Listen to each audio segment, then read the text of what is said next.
Hello, everyone. Happy holidays. You've got in front of you the ad team here. My name is Geffen. I'm the on-platform media buyer here at VENDO, and I'm joined by Jason and Matan. If you guys will give brief intros, and then we'll dive into our topic for today. Perfect. Yeah, I work with Geffen really closely on all of the on Amazon PPC efforts, as well then as leading the strategy for our external channels, driving additional traffic to Amazon as well. Yeah, and I also work with Geffen and Jason. I drive a lot of the on Amazon advertising and strategy, as well as focus on building out some reporting and just the overall dashboards for VENDO. But for today, we're going to be talking about something that Amazon's been pushing. If you know you're running advertisements on Amazon and you've either been in the know or reading posts or talking to Amazon ad reps, you're very well aware that Amazon has been pushing sponsored display very aggressively. Now, sponsored display is essentially, for those of you who are familiar with Amazon advertising, something called DSP Lite, basically, which is impression-based and audience-based advertising that happens on and off the platform. Now, with sponsored display, it is mostly on the platform. There are plenty of off-platform placements as well. But one thing that's been happening in the Amazon world is Amazon itself has been pushing sponsored display very aggressively. So every call I've had with the platform, with people at Amazon, every call I've had with thought leaders in the space has always led back to, hey, this is what we're pushing really aggressively now. This is where we believe value lies. So obviously we're bringing that to you guys, the audience, and showing you guys how you can leverage that for Black Friday, Cyber Monday. Now everyone knows the tentpole event sees a massive surge in both visitors as well as purchasers. For this specific webinar, we're going to be separating those two out, which sponsored display allows us to do. So what it is a retargeting platform that allows you to target people based on their behavior on the site. So it could be people who visited, people who purchased, or people who visited competing products or purchased competing products as well. And while most people focus, and rightly so, on the advertisements, the spend, the investment leading up to and during the event, something that's interesting about sponsored display is it stretches out the capability of Black Friday, Cyber Monday, or any event by allowing you to retarget those people that engage with your products or with your product detail pages during the event. So one of the things that we're going to discuss is how to set that up, what that means, and then kind of walk through an example of what a campaign like that looks like and what you can expect from it. Okay, so as everyone knows, we're here in the Amazon advertising platform, and we are on a choose campaign, or you would click on create campaign. We're going to go to sponsored display. So before we jump into exactly how this can be effective, Jason or Matan, do you guys want to talk a little bit about what you guys have been able to do or what you've seen with sponsored display and how it's helped, if it's helped at all, and what some of the things that you've heard from Amazon are from? Sure, I can speak to that first. I think for the benefit that we've seen on sponsored display on our end is kind of a slow rollout, but everyone's always looking for ways to retarget customers that we're bringing into the funnel, and sponsored display allows us to do that. Because the major difference between sponsored display versus the other two campaign types is it's not keyword targeting specific. Instead, we're using audience interest and different shopping behaviors to build out these campaigns. Something as simple as whether they viewed our product detailed page. So it gives us a different targeting capability for people then who are already in the funnel and converted, but or considered but didn't necessarily convert that first time around. And specifically then taking advantage of all of that influx of traffic around a major holiday. We are going to be bringing in a lot of new to brand customers who might not be familiar with those products. So kind of keeping them in the funnel and keeping our brand top of mind then is going to become extremely important. Yeah, and to add on to that, we found a lot of success using sponsored display to target our branded products, so our own products. And if you go to a product's detail page, you'll see that there are sponsored display slots on the page, and taking those spots is a good way to shore up brand space overall. One statistic that is encouraging for sponsored display is that there's an average of 14 detail page views before a purchase on a given product across all Amazon products. So using sponsored display on your products minimizes the likelihood that the consumer is going to go to another product from your detail page. Yeah, so you'll see a couple of them pop up. You've got this guy right here. Scrolling down, consider a similar item right here and right here. So you see these pop up, and they're kind of in advantageous spots. So below the buy box, right on the bottom of the page, right on the top of the page. So there's a lot of placement there that you can target your own detail pages with that will prevent other sellers from coming on, but will also allow you to expand your assortment and say, hey, we can target one of our new launches towards our hero item. That kind of allows you to expose your existing clientele to some more of your product lines. So jumping into campaign creation, we're going to talk about the basics and then talk about what it's going to mean on the actual tentpole event. So first of all, obviously name the campaign, and you're going to want to set this up for before the event. So it is garnering people that are actually looking at your product. So if Black Friday, Cyber Monday is going to be here, you probably want to start it a couple days before so it can have some time to ramp up. There's a 14-day attribution window on sponsored display, and it does take some time to ramp up. In our experience, we haven't seen spend go rampant there. So it's not like you're going to waste a lot of money. It's going to be generating and learning very quickly. So maybe 4 or 5 days before isn't the end of the world. So starting at, let's say, that Sunday before, giving it a decent budget. I mean, obviously it depends on what your limit is and what your internal budgeting allows for. But in general, $50 to $100 is what Amazon recommends as the minimum. As you can see right here, most campaigns with a budget over 100 run throughout the day. So then you come down and excuse us, these are all going to be blurred out as this is one of our clients, but you can pick any one of their products. You can pick as many products as you would like. So you can separate this by product line. You can do this by similarity in terms of new launches versus hero items, multi-packs versus one pack. But there should be some level of similarity. You can also select your whole catalog if you just want to blanket target anyone who has visited or revisited.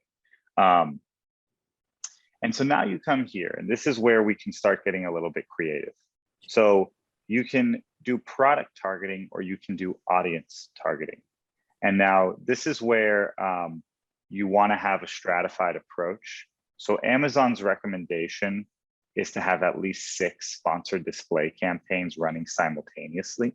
And what that allows the algorithm to do is say, hey, we have a holistic amount of targeting going on. We can comfortably target the things that the campaigns are telling us to. So let's go to audiences because it's a bit more interesting. Product targeting is the same exact thing as regular product targeting, which is you're going to put in your or competitor's ASIN, and that is going to target people that visited the product detail pages. That's going to target those specific products. The audiences will allow you to target people that visited those as well. Now, scrolling down to bid optimization, this is actually a very new feature. So this came out, if I'm not mistaken, this week or last week, very recent. And what it essentially is it allows you to optimize. For any of you that have advertised on Facebook, this looks very familiar. You can optimize for clicks or conversions. Amazon's never had that before. This is a pretty new development. So this is where we'll kind of leave that one up to you, depending on what your internal goal is. Do you want to have a little bit maybe higher funnel for some viewable impressions? Do you want to get as many page visits as possible because your page converts very well? Or do you want Amazon to just focus on conversion rate, which would potentially limit the number of impressions and potentially also increase your ROAS? Have either of you done anything? Have either of you tested either of these, or have any recommendations for which one of these specifically for Black Friday, Cyber Monday you would use? In terms of remarketing, we've been doing conversions just because we wouldn't then consider that cold traffic. But Mhm. using that 6 campaign template that Amazon has kind of outlined, then as you build up the funnel and you're looking to do more top of funnel awareness, that's when then we'll be optimizing for page views or viewable impressions. Yeah, and that's a good point too. You know, you always use sponsored display truly as a funnel, right? Because we talk about Amazon ads all day, and mostly, even if you're going for non-branded, it's still lower down the funnel, right? These are people that are well in market that are searching for your product or a similar product, and are at a time in their consumer journey when they're going to be very close to purchasing. When you look at impressions, it might not be the case, but what we do know is that around Black Friday, Cyber Monday, intent to purchase is through the roof. So it might best serve you to go for something in the middle like page visits, because you're more likely to get a conversion during that time than you are at any other time. So then, you know, going for a default bid, and this will be a bid for your specific target, and it'll tell you here. So you're gonna bid per 1,000 viewable impressions on the top one, and the bottom 2, you're gonna do a cost per click bid. So, you know, you want to go aggressive. Let's say we're going to bid $3 on a cost per click or $4 on a cost per click. That's when we're getting into the very aggressive range. And now we are in kind of where the money's made right here, right? This is the audiences, views remarketing, and purchases remarketing, as we discussed earlier. So as opposed to product targeting, which puts your ads on product detail pages, what this does is this also puts your ad on product detail pages, but it's for people that fulfill a certain criteria. So for instance, these people viewed similar products to your advertised one over the last 30 days. You can target that. Same thing. These people viewed just your advertised products over the last 30 days. And as you can see now, we're building out the funnel almost in reverse, where we start from people who we're targeting lower, and then we move them up higher. And you can customize your bids and everything. And so we can click on Amazon audiences right here. And for any of you that have advertised on Amazon for quite a while, this will be really kind of a breath of fresh air, because everyone's biggest criticism of Amazon is that they don't allow enough customizability for their advertising. It's very narrow. But now we can start targeting a whole wealth of different audiences. So we can target people based on their lifestyle, very similar to Facebook, right? We can look at brands, people who shop at Whole Foods, people who shop for brands at Whole Foods, or people who shop for categories at Whole Foods, right? The list goes on the same way it does for Facebook. You can have thousands of different campaigns. You can do different life events too. So if you go up here and go here, recently married, recently moved, all of these different things. This is where, you know, our recommendations would stop, and either your internal marketing team or your internal advertising team might have better insights as to what audiences work best for you guys. And so obviously you're going to be targeting people that have visited the page, and then targeting people as well that have different life events, different interests, or in market for different events as well. And then that once we go past, so you start before Black Friday, Cyber Monday, and then once you go past Black Friday, Cyber Monday, it's going to start bringing those people in there. And what you're going to see is you're going to obviously see spend increase as there's a bigger pool to pull from. And then once, you know, you get 2 or 3 weeks past Black Friday, Cyber Monday, when the attribution window is closed, or the first wave of the attribution window is closed, and you have these higher likelihood to purchase customers that are being targeted and retargeted throughout December, the goal is that your ROAS on these campaigns, because they're lower funnel, because they're higher intent to purchase, is going to increase. And then finally, again, something that Amazon has yet to really lean into on a sponsored display side, we're very happy they did, is you can now either have Amazon do your creative for you. Again, sorry that it's blurred out, if it is. And then you can also customize your creative too. So you can add a logo, which goes right here. You can even do a headline, something like that, that hopefully it'll load quickly, will be right below the logo, right there. And then you can customize an image too. So you can put in whichever image you would like, as long as it has the product in it. So this is like a lifestyle image almost on steroids, because you can show the product and you can show it in use too. So I don't know if it's like if it's a spray deodorant, instead of showing the default image on Amazon, you can show it in action. And that will allow you to, again, increase conversions, increase appeal, increase brand awareness, all the things that we've been talking about before. Yeah, and another cool feature about that custom image, where it slightly differs from the lifestyle images we see in the headline search ad, is that you could actually put text in those images. And for example, if you're running a coupon on your item, it'll say in the top left corner of the display ad, like 15% off coupon. And then in the image, you can write save now on XYZ.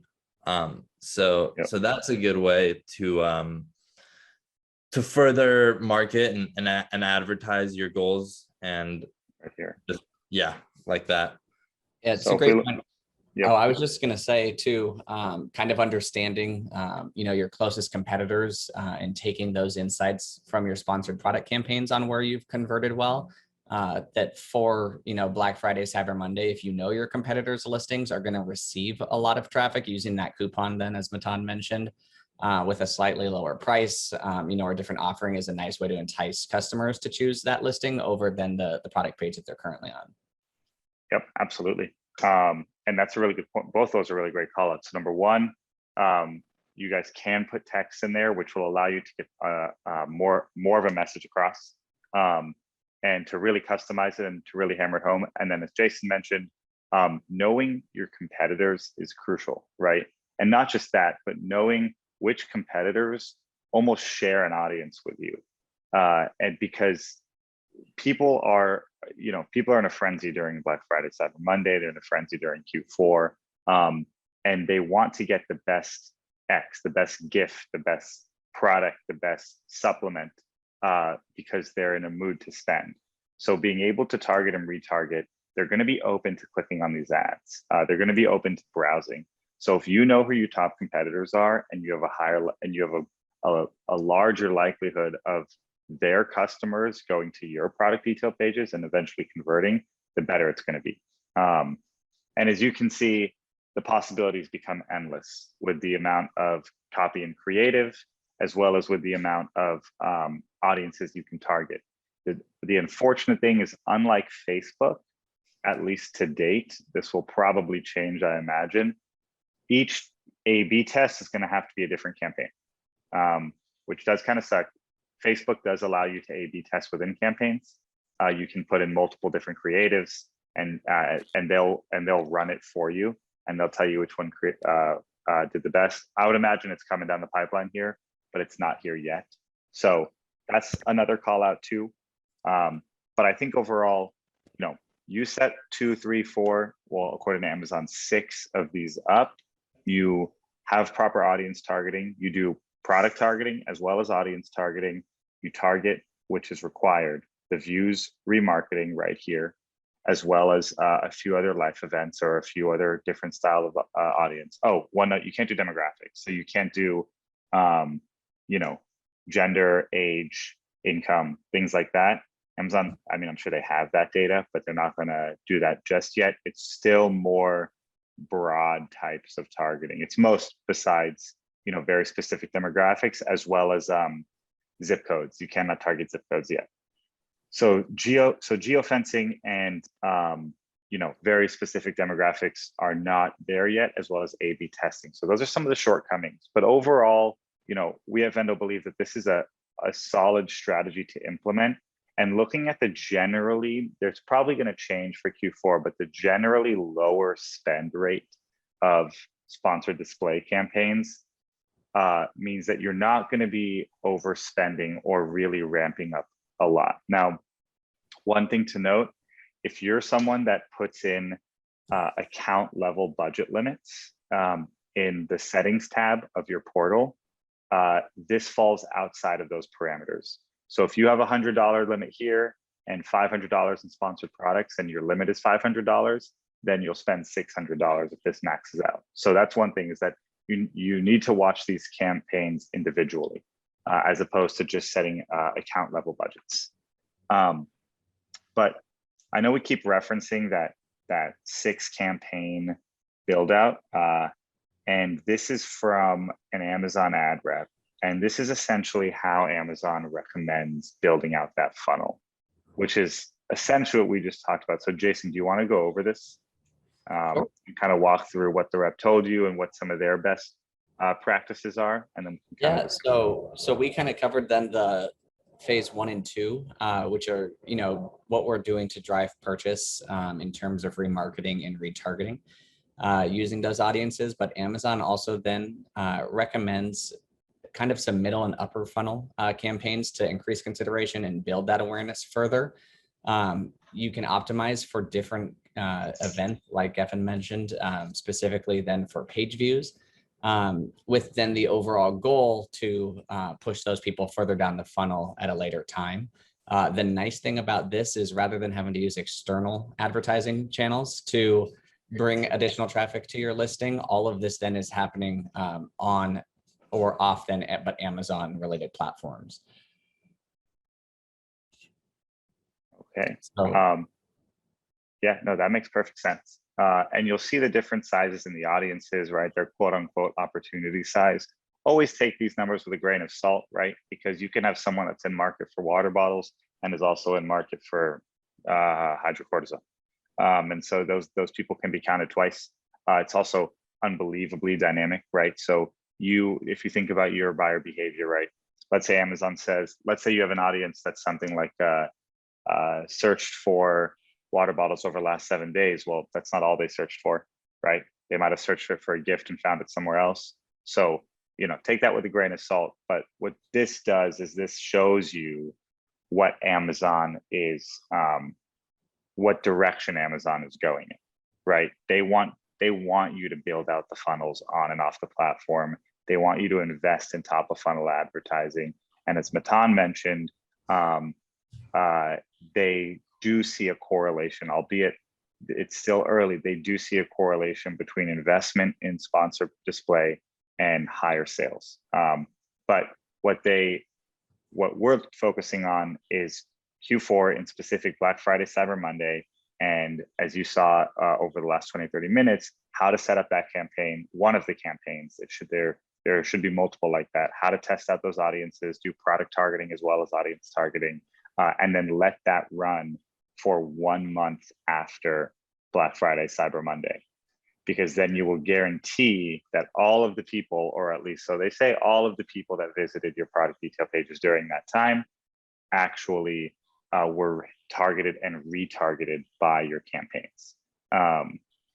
Because if you stop earlier or whatever, it might not fully attribute or reach those audiences. And then what you can do, which is the best practice that we have too, we actually ran this best practice with DSP, and it worked very well, is, you know, Q4 doesn't end with Black Friday, Cyber Monday. It goes into at least the first 2 to 3 weeks of December, right before Christmas. And so what you need to do is, if you have the budget and you have allocated it into 2022, is run those campaigns if they're working, of course. If they're not working, then, you know, pause them. But if you're liking the results, if you're liking what you're seeing from an impression, click, and conversion standpoint, run them through January, because you got hundreds, if not thousands, of people to visit your product detail pages throughout December that you shouldn't cut off. You should let the retargeting funnel hit them again in January, because they were considering your product, especially those that visited it and didn't purchase. You know, those are people that you can retarget again. The people that purchased, they're going to be likely to purchase or repurchase, especially if your product is a consumable. But if it is not a consumable, then your best bet is to go with people who visited but did not purchase. But yeah, I think that's pretty much it. You know, we're really expecting a very strong Q4 this year. We're expecting a strong Black Friday, Cyber Monday, barring any major events. So, you know, bringing out every tool in the toolkit is going to be very important because a lot of advertisers are going to be doing that. So, on our front, or at least on my front, that's I think all we had to cover. Jason or Matan, were there any closing points you guys wanted to discuss? No, I think you hit the point I was going to cover on, but just that, you know, most customers aren't going to convert on that first time. So making sure that you're trying to re-engage them, you know, is extremely important, and sponsored display gives us, you know, the best way to do that on Amazon. Yep. Yeah. In terms of anything I had to add, I did find out that portfolios for sponsored display are coming in Q4 of 2021, so very soon. And you know, we should see that we're able to better organize our campaign structure accordingly, because currently you cannot add sponsored display to portfolios. So whether you're breaking up your portfolio by product line or branded versus non-branded, you're able to get more accurate portfolio level data soon enough. Yeah, and that's going to be great, because then what you can do is you can put all 6 of those campaigns into a portfolio, and it'll show you what how your sponsored display campaigns are performing on a high level, and it's going to allow you, as Matan said, to organize it, and it'll also allow you to take a look at the clicks and to see how many times people are actually viewing your product detail pages. Because if on average you need 14 product detail page visits, then you know a 6 campaign funnel is going to really help with that. So, all right. Excited to hear any feedback. If any of you guys in the audience see this tactic work, I know we're probably going to do a post-mortem after Q4 to see how sponsored display performed, what some of the metrics were there. But if you want to reach out either in the comments or reach out via email, it's all of our first names at vendocommerce.com. So Geffen, Jason, and Matan. Or if you have any questions, feel free to reach out. But besides that, I think that concludes the session for today. So hope you guys got some good nuggets, and have a good and successful Q4.